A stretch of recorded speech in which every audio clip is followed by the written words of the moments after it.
नमस्कार दोस्तों, मैं आकाश गुप्ता स्वागत करता हूं आप सभी का मैथमेटिक्स विद AKJJ में। बच्चों, आज हम आप सभी के साथ बात करने वाले हैं क्लास 8 के चैप्टर फर्स्ट के बारे में, जो है आपका रैशनल नंबर यानी कि परिमेय संख्या। बच्चों, चैप्टर को शुरू करने से पहले हम सभी कंसेप्ट को समझ लेते हैं ताकि आप सभी के लिए चैप्टर को कंप्लीट करना आसान हो जाए। तो आइए दोस्तों, हम शुरू करते हैं। सबसे पहला कंसेप्ट है सम संख्या और विषम संख्या में अंतर को जानना। सम संख्या वह संख्या होती है जिसको पूरी तरह से 2 से भाग किया जा सकता है, जिसे इंग्लिश में हम इवन नंबर कहते हैं। विषम संख्या यानी कि ओड नंबर वह संख्या होती है जिसको 2 से पूरी तरह भाग नहीं किया जा सकता। सम संख्या का यदि मैं एग्जांपल की बात करूं, जैसे 2, 4, 6, 8, 10, 12, ये सभी उदाहरण सम संख्या के हैं। और विषम संख्या के यदि मैं एग्जांपल की बात करूं तो 1, 3, 5, 7, 9, 11, 13, 15 ये सभी संख्याएं विषम संख्या कहलाती हैं। यदि आप सम संख्या को 2 से पूरी तरह भाग करते हैं तो उसका शेषफल 0 आएगा यानी कि 0 आएगा, और विषम संख्या को यदि आप 2 से भाग करते हैं तो उसका शेषफल 1 आएगा। बच्चों, जब हम आगे बढ़ते हैं तो हम पाते हैं कि संख्याओं के 2 प्रकार हमें और मिलते हैं, जिसे बोलते हैं धनात्मक संख्या और ऋणात्मक संख्या। इंग्लिश में बात करूं तो पॉजिटिव नंबर और नेगेटिव नंबर।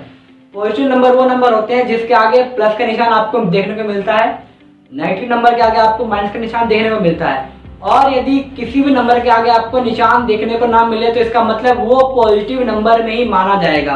प्लस का हो तो भी पॉजिटिव होगा, नहीं हो तो भी वो पॉजिटिव नंबर में काउंट होगा। तो आप सभी इस चीज का ध्यान रखें। जब हम और आगे बढ़ते हैं तो हम पाते हैं कि संख्या को 2 प्रकार हमें और देखने को मिले हैं, जैसे कि प्राकृतिक संख्या और पूर्ण संख्या। इंग्लिश में बात करूं नेचुरल नंबर और होल नंबर।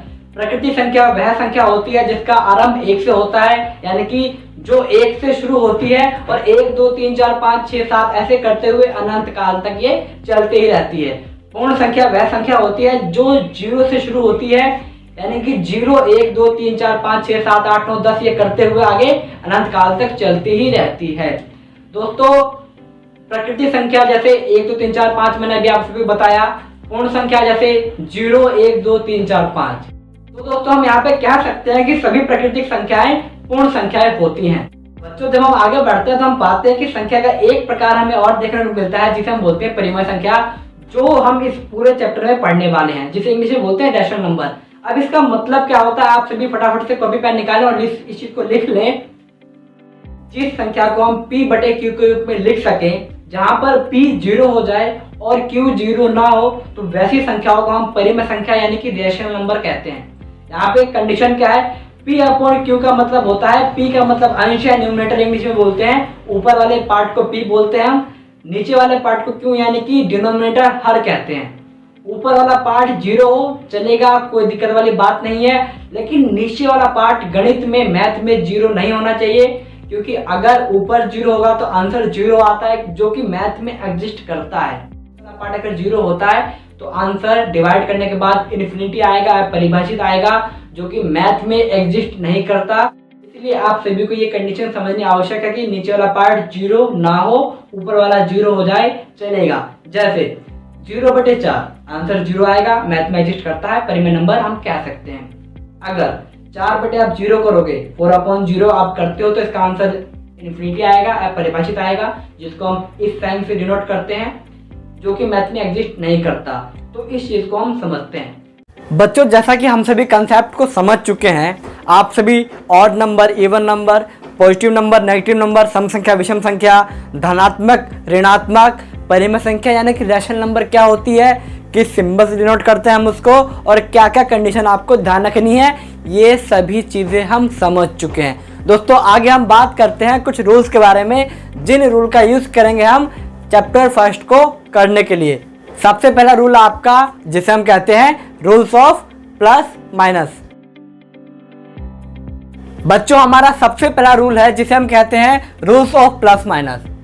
आपको किसी भी 2 नंबर को प्लस माइनस करते समय किन चीज़ों का ध्यान रखना है, वो है अगर 2 नंबर प्लस के हैं तो करना आपको प्लस है, और प्लस करने के बाद जो नंबर आएगा उसके आगे आपको प्लस का निशान लगा देना है। जैसे अगर आप +7 और +9 को ऐड करते हैं तो 9 और 7 को ऐड करेंगे तो 16 आएगा, इसके आगे आप प्लस लगा देंगे। जैसा कि मैं आप सभी को अभी मैं कंसेप्ट में बताया था कि आप पॉजिटिव नंबर के आगे प्लस लगाओ या मत लगाओ, वो नंबर पॉजिटिव ही रहता है, लेकिन फिर भी आप पॉजिटिव को शो करने के लिए प्लस लगा सकते हो। नहीं लगाओगे तो भी कोई दिक्कत वाली बात नहीं है। दूसरा है हमारा, अगर पहले नंबर के आगे प्लस का साइन हो और दूसरे के आगे माइनस का साइन हो तो दोनों नंबर को आप आपस में माइनस करेंगे और माइनस करने के बाद जो नंबर आएगा आप उस नंबर के आगे इन दोनों में जो बड़ा होगा उसका निशान लगा देंगे। जैसे +7 -6, 7 में 6 गया 1 आएगा, इन दोनों में 7 ग्रेटर है तो जो नंबर ग्रेटर है आप उसका साइन लगाएंगे यानी कि +1। दूसरा एग्जांपल ले लेते हैं हम, जैसे +9 -18, माइनस करना है तो 18 में से 9 गया, 9 बचेगा। अब इन दोनों में बच्चों ग्रेटर है 18 का साइन है माइनस का, नंबर के आगे जो निशान होता है वो उसी नंबर का निशान साइन माना जाता है। 18 का साइन क्योंकि माइनस है इसलिए जो रिजल्ट का साइन होगा वो भी आपका माइनस होगा। तो इस तरीके से +7 -6 करेंगे तो +1 आएगा, +9 -18 करेंगे तो -9 आएगा। तीसरा रूल, अगर पहला नंबर माइनस का हो दूसरा प्लस का हो तो आप उन दोनों नंबर को आपस में माइनस करेंगे, निशान उन दोनों में जो ग्रेटर होगा वो आप रिजल्ट में लगा देंगे। जैसे -16 + 7 करना माइनस है, 16 में से 7 को आप माइनस करेंगे 9 आएगा, इन दोनों में बड़ा -16 है तो आप माइनस लगा देंगे। दूसरा एग्जाम्पल -8 + 19, अब पहला माइनस का है दूसरा प्लस का है तो माइनस प्लस का मतलब करना माइनस आपको, तो ये 11 आ गया।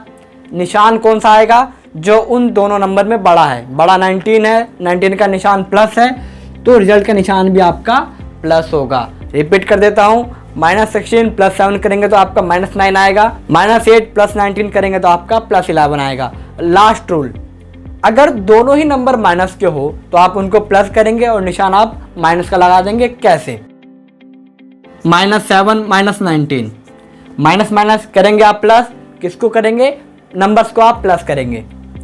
19 + 7 आपका ये 26 हो जाता है, निशान आप माइनस का लगा देंगे। यानी कि -7 और -19 को जब आप आपस में सॉल्व करेंगे तो ये आपका आंसर -26 आएगा।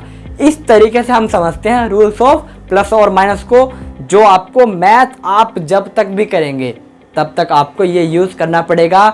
छोटी छोटी कैलकुलेशन में ये चीज़ें आपको बहुत ज़्यादा हेल्प करेंगी। एक रूल और है जो हम बच्चों को पढ़ाते हैं, जो मैं आप सभी को भी सिखाना चाहता हूँ, उसे हम कहते हैं rules of multiply and divide. जो है बच्चों, जैसा कि मैंने आप सभी को भी बताया रूल्स ऑफ प्लस माइनस के बारे में, उसमें आपको प्लस माइनस करते समय किन चीज़ों का याद रखना है अभी आपने समझा। अब देखते हैं rules of divide and multiply की। जैसे आप डिवाइड और मल्टीप्लाई करते हैं आपको वैसे ही किसी भी दो नंबर को मल्टीप्लाई या फिर डिवाइड करना है। बस आपको किन बातों का ध्यान रखना है, अगर आप दो प्लस के नंबर को आपस में मल्टीप्लाई करते हो तो मल्टीप्लाई वैसे ही करो जैसे आप कर रहे हो। बस मल्टीप्लाई करने के बाद जो आपका रिजल्ट आएगा उसके आगे आप प्लस लगा दें। प्लस का पहला नंबर है, दूसरा माइनस का है, आपस में मल्टीप्लाई करते हो, रिजल्ट आने के बाद उसके आगे आप माइनस लगा देना। पहला नंबर माइनस का है, दूसरा प्लस का है, मल्टीप्लाई करो, रिजल्ट के आगे माइनस लगा देना। दोनों नंबर माइनस के हैं, मल्टीप्लाई आप वैसे ही करो जैसे आज तक आप करते आए हो, बस रिजल्ट आने के बाद आप उसके आगे प्लस लगा दोगे। कैसे, कुछ एग्जांपल देख लेते हैं जल्दी से। +7 मल्टीप्लाई में +9, वैसे प्लस लगाना जरूरी नहीं है क्योंकि लगाओ या मत लगाओ नंबर प्लस का माना जाता है। तो आपका ये 63 हो गया, प्लस कंपल्सरी है नहीं, लगाओ तो भी प्लस है, नहीं लगाओ तो भी प्लस है। इस एग्जांपल +7 मल्टीप्लाई में -9, तो ये आपका -63 हो जाएगा। या फिर आप नंबर कुछ भी रखकर एग्जांपल को समझ सकते हैं, खुद आप प्रैक्टिस कर सकते हैं। जैसे इसका ले लेते हैं, -13 मल्टीप्लाई में +7, तो आप इसको मल्टीप्लाई करें, आप सोल्व कर पाएंगे इसको। 13 7 91 होते हैं आपके, तो ये माइनस का 91 आपका ये आ जाएगा। ठीक है, फिर इसमें -7 मल्टीप्लाई में -11 करेंगे तो ये आपका 77 आएगा, आप इसके आगे प्लस लगा देंगे। तो इन बातों का आपको ध्यान रखना है बच्चों। अभी आप क्लास 8th में हैं, ये वीडियो सिर्फ आपके लिए ही नहीं बल्कि उन सभी बच्चों के लिए, उन सभी स्टूडेंट्स के लिए है जो बेसिक मैथ समझना चाहते हैं। बच्चों जब आप आगे क्लासेस में बढ़ेंगे ना तो आपके लिए ये रूल्स बहुत ही ज़्यादा हेल्पफुल होंगे। आपको मैंने अभी सभी एग्जाम्पल बता दिए मल्टीप्लाई के। डिवाइड में भी आप ऐसे कुछ नंबर लेकर के उनको डिवाइड करके समझ सकते हैं। रूल्स की साइंग आपके यही रहेंगे, मल्टीप्लाई हो या फिर डिवाइड हो आपका यही रहेगा। चलिए, एक चैप्टर है रैशनल नंबर, परिमेय संख्या। जब भी आप रैशनल नंबर को आपस में डिवाइड, मल्टीप्लाई, ऐड और सब्ट्रैक्ट करते हैं तो आपको एक रूल का याद रखना है, जो है आपका बोर्ड मास। अब ये बोर्ड मास क्या होता है, जल्दी से इस चीज़ को समझते हैं। और ये जो कंसेप्ट आपका बोर्ड मास, ये आपको बहुत हेल्प करेगा चैप्टर को करने में। तो आइए बच्चों हम समझते हैं। बच्चों ये है हमारा रूल ऑफ बोर्ड मास, जो है B for bracket, O for order of roots and powers, जो भी रूट्स होंगे आपकी या जो भी पावर्स होंगे, D for divide, M for multiply, A for add और S फॉर सब्ट्रैक्शन। अब जिस तरीके से हमने इसको लिखा है आप उसी तरीके से इसको अप्लाई करेंगे, इसको आगे पीछे नहीं करना। सबसे पहले अगर क्वेश्चन में आपका ब्रैकेट आता है तो आप ब्रैकेट को सोल्व करेंगे। उसके बाद ऑर्डर ऑफ रूट या पावर आती है तो आप उसको सोल्व करेंगे। इन दोनों को सोल्व करने के बाद आप डिवाइड को सोल्व करेंगे, फिर मल्टीप्लाई को, फिर ऐड करेंगे, फिर माइनस करेंगे। अभी मैं आप सभी को करके बताता हूं। बच्चों जैसा कि आप सभी क्वेश्चन को देख रहे हैं, 2/5 multiply bracket open -3/8 bracket close -1/16 plus 3/7 divide 4/14। ये पूरा क्वेश्चन मैंने आप सभी के लिए बनाया है। इसमें हम सभी ने बोर्ड मास को पूरी तरह से अप्लाई करेंगे। बिफोर ब्रैकेट आपका, इस ब्रैकेट को खोलने की ज़रूरत नहीं है, क्योंकि अगर दो निशान साथ में हो और वो दोनों निशान अपोजिट हो, कहने का मतलब है प्लस माइनस का है, माइनस का अपोजिट प्लस है, डिवाइड का मल्टीप्लाई है और मल्टीप्लाई का डिवाइड है, तो बच्चों जो निशान अपोजिट होते हैं सिर्फ हम उन्हीं ब्रैकेट को खोलते हैं। ये निशान आपस में अपोजिट नहीं है तो इनको खोलने की जरूरत आपको पड़ेगी नहीं, ठीक है। ओ से ओपन, ऑर्डर ऑफ रूट्स या पावर इस क्वेश्चन में है नहीं, तो बी और ओ तो कट गया आपका। अब डी मास पे आ जाते हैं, जो आपका डी फॉर डिवाइड। कहाँ दिख रहा है बच्चों आपको, डी फॉर डिवाइड। तो सबसे पहले आप लगाएंगे स्टेप, जहां डिवाइड है सिर्फ उसको सोल्व करना है, लेकिन आप बाकी बचे क्वेश्चन को एज इट इज नोट करेंगे। अब बच्चों हम आ गए हैं डिवाइड पे। डिवाइड को करना क्या है, जब आप इसको रेसिप्रोकल करेंगे, हिंदी में बोलते हैं प्रतिलोम करना। प्रतिलोम हम कैसे करते हैं, आप जो डिनोमिनेटर है, जो हर है, उसको आप ऊपर लिख देंगे, जो न्यूमरेटर है, अंश है, उसका आप उसको नीचे लिखेंगे और यहाँ लगा देंगे मल्टीप्लाई का साइन। रेसिप्रोकल करने से जो डिवाइड का साइन था वो मल्टीप्लाई में कन्वर्ट हो जाएगा। इस तरीके से आप सोल्व कर पाएंगे। अब आगे बढ़ते हैं, डी भी खत्म हो चुका हमारा, एम पे आ जाते हैं हम। M for multiply. मल्टीप्लाई अब आपको कहाँ कहाँ दिख रहा है, एक तो यहाँ पे मल्टीप्लाई करना है और एक यहाँ पे मल्टीप्लाई करना है। इधर माइनस का है तो वो बाद का पार्ट है। अब देखिए, जहाँ कट रहा है आप काट सकते हैं, ऊपर नीचे, बराबर में नहीं काटना।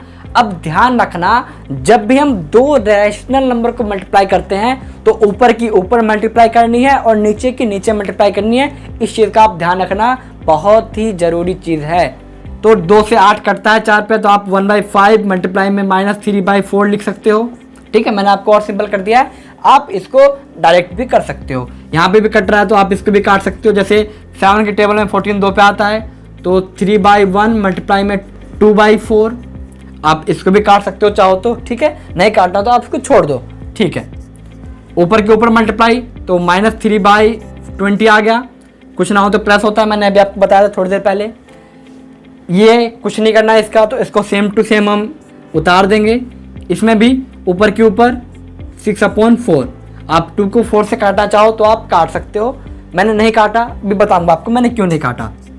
अब बच्चों ध्यान रखना, जब भी हम रैशनल नंबर को ऐड या माइनस करते हैं तो आप जो ए और एस का जो पार्ट है आप वो एक साथ कर सकते हो, लेकिन आपको रैशनल नंबर को ऐड और माइनस करने के लिए जो जितने भी उसके डिनोमिनेटर होते हैं, जितने भी उसके हर होते हैं, आपको उनका एलसीएम लेना पड़ता है। अब एलसीएम हम कैसे लेते हैं, तो हम नॉर्मली तरीका यही है, 20, 16 और 4, इस तरीके से हम एलसीएम लेंगे। तो अब जब आप इसको सोल्व करोगे तो ये आपका जो एलसीएम है वो 80 आएगा। अब 80 कैसे आएगा मैं आप सभी को सोल्व करके बता देता हूँ। सबसे पहले हम एलसीएम लेंगे 2 से, तो ये 10, 8, 2, फिर 2 से 5, 4, 1, फिर 2 से 5, 2, 1, फिर आप 2 से करोगे 5, 1, 1, फिर आप 5 से करोगे तो 1, 1, 1। जैसे आपका सबसे नीचे 1, 1, 1 आ जाता है, वैसे ही आप इन सबको मल्टीप्लाई करोगे तो 5 दूनी 10 दूनी 20 दूनी 40 दूनी 80। तो आप एक लाइन खींचोगे, उसके नीचे आप 80 लिखोगे। अब ऐड और सब्ट्रैक्ट कैसे करना है, रैशनल नंबर को ध्यान से समझना, बहुत ही ज़्यादा इंपॉर्टेंट कंसेप्ट है। कैसे, आप जितने भी उसके डिनोमिनेटर हैं, आप सभी नंबर के डिनोमिनेटर से एलसीएम को डिवाइड करेंगे। एलसीएम आपका 80 आया था, डिनोमिनेटर 20 है, तो जब आप 80 को 20 से डिवाइड करेंगे तो आपका ये 4 आएगा। जो आपका परिणाम आता है डिवाइड करने के बाद आप उसको ऊपर वाले से मल्टीप्लाई कर दोगे। सेम चीज़ आप सब में रिपीट करोगे, डिनोमिनेटर से हर से डिवाइड करो। डिवाइड करने के बाद जो नंबर आएगा आप उसको न्यूमिनेटर में अंश में मल्टीप्लाई करो, यानी कि नीचे वाले से डिवाइड करना है, जो आता है उसको आप ऊपर वाले में मल्टीप्लाई करो। देखते हैं, माइनस का निशान माइनस तो माइनस लगा देंगे। 16 को डिवाइड करो 5, 5 एकम 5, फिर प्लस, इसको इससे डिवाइड करोगे 20 आएगा। 20 को फिर 6 से मल्टीप्लाई करना है, तो आप ऐसे लिख के मल्टीप्लाई भी कर सकते हो, या फिर आप डायरेक्ट 120 लिख सकते हो, कोई दिक्कत वाली बात नहीं है। अब देखते हैं, तो आपका ये 12 प्लस माइनस का निशान माइनस का आ गया, -5 प्लस 120 अपॉन में आपका ये 80 आ गया। ठीक है, अब माइनस माइनस जो आपको वीडियो के शुरू में मैंने रूल बताया था, याद करो, माइनस माइनस प्लस, तो 12 5 17 हो गए। साइन माइनस का आएगा प्लस 120, ठीक है, अपॉन में आपका 80। यहां तक आपको क्लियर हो गया। अब देखो, पहला नंबर माइनस का है, दूसरा प्लस का है, तो प्लस माइनस बोले तो माइनस करना है अपने को। तो 120 में से जब हम 17 माइनस करेंगे तो आपका ये 103 आ गया। ठीक है, निशान किस चीज़ का, जो ग्रेटर है, जो बड़ा है, बड़ा 120 है, 120 का साइन प्लस का है, तो यहाँ भी प्लस लगा देंगे। लगाओ या मत लगाओ नहीं फर्क पड़ता, लेकिन हम लगा देते हैं। ठीक है, अपॉन में जो था 80 था, 80 रहेगा। अगर ये कट रहा है, जितना आप इसको छोटा कर सकते हो कर दो, नहीं कटा तो यहीं छोड़ देंगे, यही हमारा आंसर हो जाएगा। एक बार जल्दी से मैं रिपीट कर देता हूँ, आपसे भी देखना। 2/5 को इससे सोल्व करा हमने, तो ये हमारा -3/20 आया। इन दोनों को सोल्व करा तो ये 6/4 आ गया। फिर लास्ट में जो ए और एस बच जाता है बोर्ड मास में, आप उन सभी को एक साथ कर सकते हो। आप चाहो तो इसको अलग अलग भी सोल्व कर सकते हो, आंसर पे कुछ फर्क नहीं पड़ेगा, आंसर आपका वही आएगा। ठीक है, तो जब हमने एक साथ इसको सोल्व किया तो एक साथ हमने इसको एलसीएम लिया। बड़े क्वेश्चन में आपको थोड़ा टफ पड़ सकता है, तो थोड़ा ध्यान से करना ताकि आपकी कैलकुलेशन में मिस्टेक ना हो। एलसीएम की भी कुछ ट्रिक्स होती हैं कि मैंने आपको फटाक से 80 कैसे बता दिया।